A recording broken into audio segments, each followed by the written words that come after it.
Hello, j'espère que vous allez bien. Bienvenue sur ce nouvel épisode du podcast Libère ta voix. Alors aujourd'hui, je reçois une servante de Dieu que je respecte et que j'aime énormément, Pasteur Hope. Bonjour. Bonjour Gisèle. J'espère que tu vas bien. Très très bien par la grâce de Dieu. J'espère que tu vas bien aussi. Ça va aussi. Alors Pasteur Hope, toi qui portes plusieurs casquettes, tu es épouse, pasteur comme je l'ai dit, tu gères un groupe de femmes. Pourquoi est-ce important et comment avoir une bonne hygiène de vie? Libère ta voix. Pourquoi c'est important d'avoir une bonne hygiène de vie? Pour ma part, pour avoir un équilibre dans ce qu'on fait. Comme tu l'as dit, j'ai beaucoup de casquettes et si j'avais pas une bonne hygiène de vie, j'allais pas avoir un équilibre. Okay. Et surtout pour avoir une longévité dans le ministère. Et là, je parle pour ma part par rapport à mes casquettes et au ministère. Je me suis rendu compte qu'à un moment de ma vie, je devais avoir une bonne hygiène de vie. Dormir tôt, boire de l'eau, faire du sport, être dans un bon environnement très important, me confier aux bonnes personnes, faire attention sans pour autant devenir superficielle. Vraiment être... clairement, moi, comment le Saint-Esprit m'a parlé par rapport à l'hygiène de vie, il m'a parlé par rapport au livre de Daniel. Ok. Je sais pas, j'avais préparé le verset. Je t'en prie. Parce que j'aime bien appuyer par un verset ce que je dis. Ceux qui ne lisent pas la Bible, allez lire la Bible. Merci pour la recommandation. Amen. C'est dans Daniel 1, chapitre 1, verset, on va pas lire toute l'histoire, du verset 12 au verset 17. D'accord.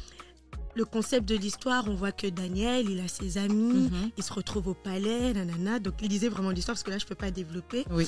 Et à un moment, il demande si eux, on peut leur donner des légumes. Oui. De l'eau et des légumes, je pense, pendant 10 jours. Et quand on continue l'histoire, on se rend compte que ceux qui ont mangé les légumes et qui ont bu de l'eau ils ont eu une intelligence supérieure. Tout à fait. Et quand j'ai lu ce verset, j'ai dit, en fait, c'est logique. Tu ne fais pas rentrer des choses toxiques dans ton corps. Oui. Ce qui permet que tes neurones, que ta façon de réfléchir soit saine. Et moi, je me suis fait ce challenge, ça veut dire que pendant 2 semaines, d'ailleurs, c'est vraiment là, c'était les vacances, je me suis un peu relâchée. On comprend. À partir de lundi, je reprends ma bonne routine. C'est vraiment de manger équilibré. D'accord. C'est très difficile parce que on est habitué à la nourriture malsaine. Voilà. Et j'ai fait cet exercice pendant 1 semaine et je me suis rendu compte que physiquement, moralement, émotionnellement, j'étais au top. Waouh. J'étais au top, je ne buvais que de l'eau. Après, moi, j'ai fait un jeûne intermittent, c'est-à-dire que je mangeais à midi et je devais manger avant 19h. Oui. Et ce que je mangeais, c'était sain.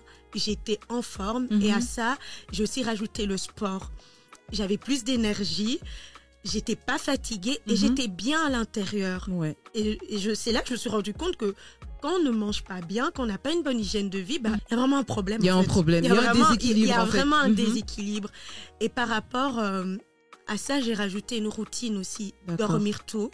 C'est pas facile. C'est pas facile, mais comme mon mari aime dire, moi je suis une dormeuse. Je dors partout, j'aime dormir. Et là, j'ai vraiment essayé de dormir tôt. Pourquoi dormir tôt? Parce que quand tu es dans le ministère, tu pries beaucoup. Oui. Et pour cela, je devais aussi me réveiller tôt, commencer ma journée tôt pour prier. La parole de Dieu déclare, il faut se réveiller tôt. Avant le lever du soleil, il faut prier. Ouais. Mais pour ça, il faut être en forme. Et je voulais avoir cette routine, mais je dormais tard. C'est-à-dire que si mon réveil sonne à 3h, je peux pas me réveiller. T'étais pas capable de te réveiller. J'étais pas capable.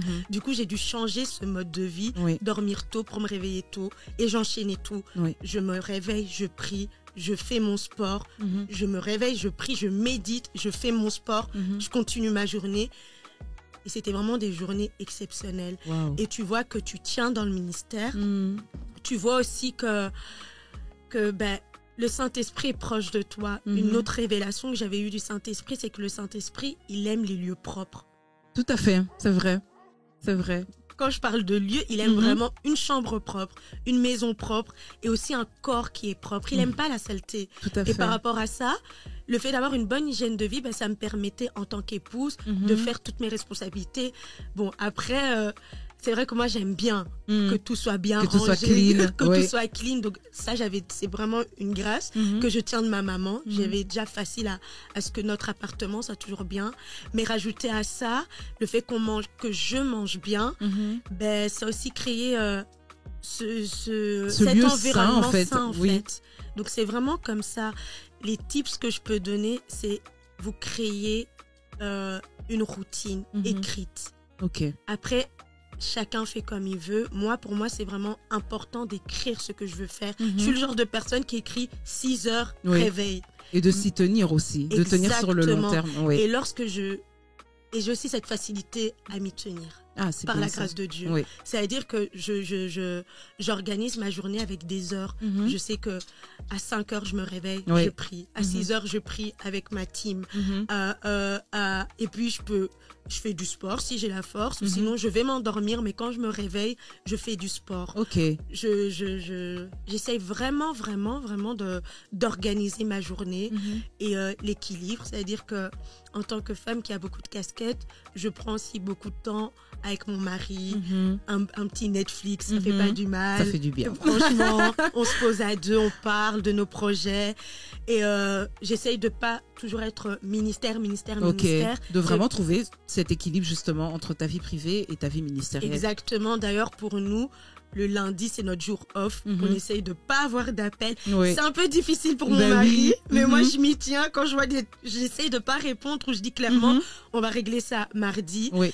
Et c'est comme ça, en fait, que je tiens et que je vois que le Seigneur me fortifie après des longs moments. Par exemple, si on a eu des grandes organisations à Mhm. l'église, on essaye vraiment de se reposer, de vraiment Oui, prendre oui. du temps pour nous. Mhm. Et donc, voilà. Je te lance un défi pour cette semaine, c'est de te faire ta propre routine écrite du lundi au dimanche dans laquelle tu vas inclure une activité sportive et n'oublie pas surtout ta méditation, tes moments de prière avec ton Dieu et on se retrouve la semaine prochaine. Tu nous diras ce que ça t'a apporté. Merci Pasteur Hope pour ton intervention et est-ce que tu peux nous dire où est-ce qu'on peut retrouver tes activités? Oui, sur Instagram, sur la page kingdomgirls.be et sur mon Instagram personnel, Hope Kimboulou. Ok, merci beaucoup. Je t'en prie. À la prochaine.